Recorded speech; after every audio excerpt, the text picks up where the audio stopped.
अस्सलाम वालेकुम नाज़रीन, आवां अब्दुल वकार को अवीनी सी रहा है वाइस साहब पीर जो गढ़ खबरन जो सिलसिलो जारी। पीर जो गढ़ का म्यूनिसिपल कमेटी पीर जो गढ़ के मुलाजिमन जो ऑफिस के ताला हणी मेन गेट ते एहतजाज करे धरणो हयो वियो।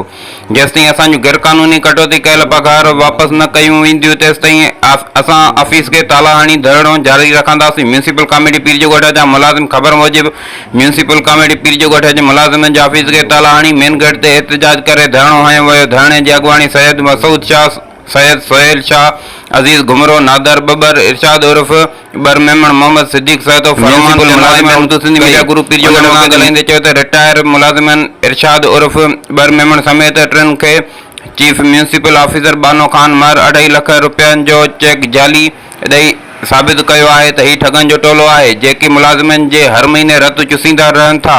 हिननि चयो त असांजूं पगारूं हर महीने FBR जे नाले ते 5,000 खां 15,000 रुपयनि ताईं कटौती कई पई वञे। हिननि ॿुधायो त जॾहिं असां FBR जे ज़िम्मेवार ऑफिसर सां राब्तो कयो त हिननि ॿुधायो त असांजा ऑफिस जे तरफ़ां म्यूनिसिपल कमेटी पीर जो गढ़ ॾांहुं को बि अहिड़ो कटौती जो लेटर न निकितो आहे।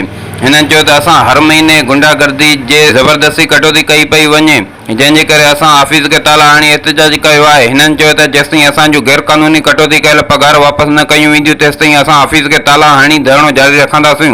म्यूनिसिपल कमेटी पीर जो गढ़ जे मुतासिर मुलाज़िमन वज़ीर आला सिंध, वज़ीर बिल्दियात, नेब, FIA, एंटी करप्शन ऐं ॿियनि वसवारनि इदारनि खां मुतालिबो कयो त गैर कानूनी कटौती कयल पगारूं वापसि कराए असां मां बेचैनी ख़त्म कई वञे। रिपोर्टर अब्दुल लाको, पीर जो ॻोठ।